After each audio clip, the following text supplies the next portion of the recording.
Hello, good morning. इस next video में हम आज देखेंगे राधा कृष्णन आयोग से संबंधित इम्पोर्टेंट 10 फैक्ट्स। इससे पहले मैं पहली वीडियो में आपको 10 फैक्ट्स बता चुका हूँ। आज नेक्स्ट हमारे 10 फैक्ट्स हैं। तो राधा कृष्णन आयोग के बारे में जैसा कि हम पहले पढ़ चुके हैं, उस वीडियो को आप देखिएगा। आज हम सेकेंड वीडियो में 10 फैक्ट पढ़ रहे हैं। तो पहला फैक्ट क्या है, इसमें इन्होंने शिक्षण संकाय से संबंधित जो थे अपने सुझाव दिए थे। तो शिक्षण संकाय में इन्होंने शिक्षण जो संकाय था आपका, इसमें उन्होंने श्रेणियाँ बताई थी। कितनी श्रेणियाँ बताई थी? 4 श्रेणियाँ बताई थी। कितनी श्रेणियाँ? 4 श्रेणियाँ बताई थी, याद रखिएगा। तो वो कौन कौन सी श्रेणी थी? तो सबसे पहले उन्होंने बताया था प्रोफेसर, दूसरा उन्होंने बताया था पाठक, तीसरा उन्होंने बताया था व्याख्याता, और चौथा उन्होंने बताया था प्रशिक्षक।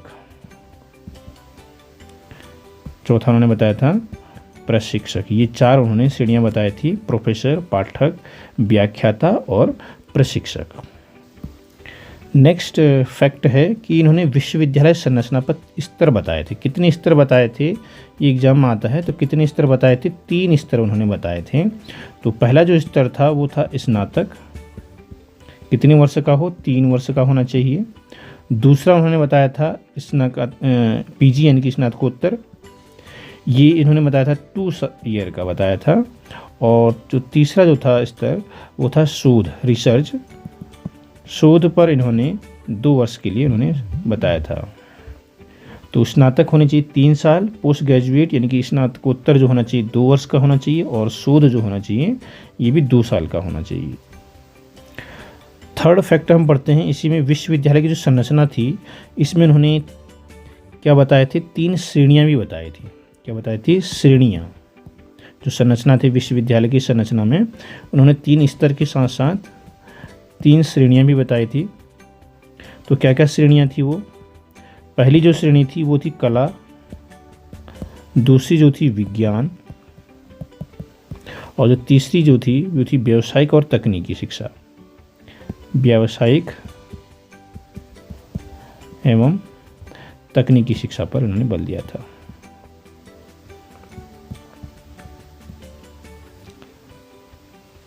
तो 3 श्रेणियां थी, कला, विज्ञान और व्यावसायिक और तकनीकी। इन तीनों श्रेणियों में इन्होंने अलग अलग विभाग खोलने की भी सिफारिश की थी।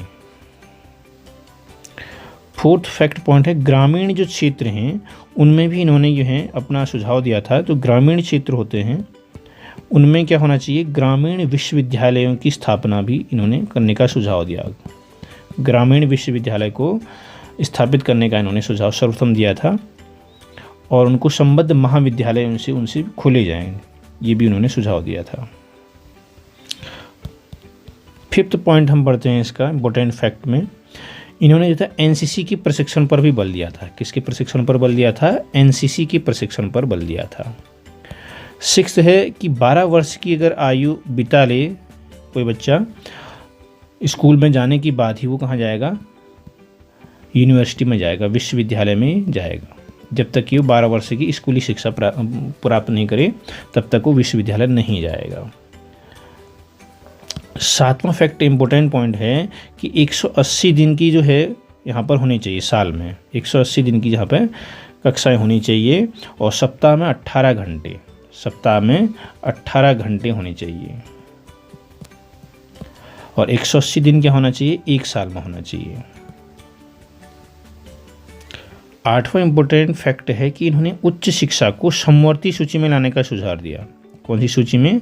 समवर्ती सूची में लाने का सुझाव दिया था। पहले जो थी शिक्षा समवर्ती सूची में नहीं थी, तो समवर्ती सूची में केंद्र और राज्य जो हैं दोनों अपना जो है रूल्स रेगुलेशन बना सकते हैं। तो 42वें संविधान संशोधन के द्वारा जो है 1976 में, कब आया था ये 42वां संविधान संशोधन? 1976 में। इसके द्वारा फिर जो है शिक्षा को समवर्ती सूची में लाया गया। नेक्स्ट इम्पोर्टेंट फैक्ट है, इन्होंने जो महाविद्यालय हैं और जो विश्वविद्यालय हैं उनमें एकरूपता लाने के लिए यूजीसी की स्थापना का भी इन्होंने सुझाव दिया था, और बाद में थे इन्हीं के प्रयासों से फिर जो है यूजीसी की स्थापना भी हुई थी। 10th हम इम्पोर्टेंट फैक्ट पढ़ते हैं। शिक्षकों के लिए इन्होंने क्या किया, शिक्षकों के लिए इन्होंने कहा कि अध्ययन जब हम करेंगे तो अध्ययन पूरे एक बार में 1 वर्ष का, पूरे सेवा काल में 3 वर्ष का इनको अवकाश दिया जाए। जब भी शिक्षक जो है अध्ययन करेंगे तो उन्हें एक बार में 1 वर्ष का पूरा होना चाहिए, अध्ययन का अवकाश मिलेगा, और पूरी सेवा काल में 3 वर्ष का, ठीक है, 3 वर्ष का मैक्सिमम जो है 3 साल का पूरी जो है सेवा काल में, बट एक बार में केवल वो 1 वर्ष ही ले सकते हैं, एक बार में 1 वर्ष, ये बताया था उन्होंने। एक बार में अध्ययन अगर करना चाहें, कोई प्रशिक्षण वगैरह लेना चाहें या उच्च शिक्षा ग्रहण करना चाहें तो उसके लिए उनको अवकाश मिलता है, तो उसमें एक बार में जो है 1 साल के लिए, और मैक्सिमम सेवा काल में 3 साल का ले सकते हैं।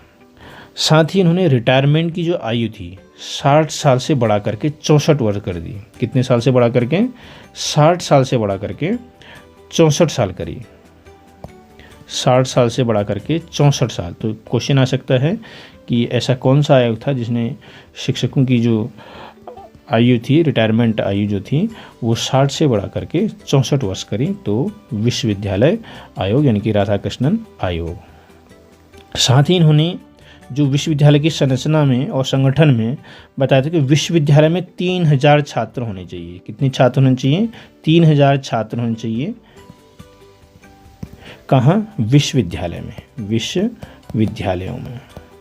और जो महाविद्यालय होते हैं, महाविद्यालय में कितने होने चाहिए?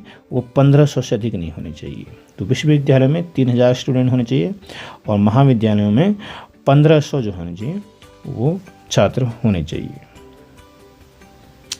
आई होप आपको ये 10 इम्पोर्टेंट फैक्ट्स राधाकृष्णन आयोग से संबंधित पसंद आए होंगे। तो वीडियो को लाइक कीजिएगा, सब्सक्राइब कीजिएगा और शेयर कीजिएगा। तो मिलते हैं नेक्स्ट वीडियो में। धन्यवाद।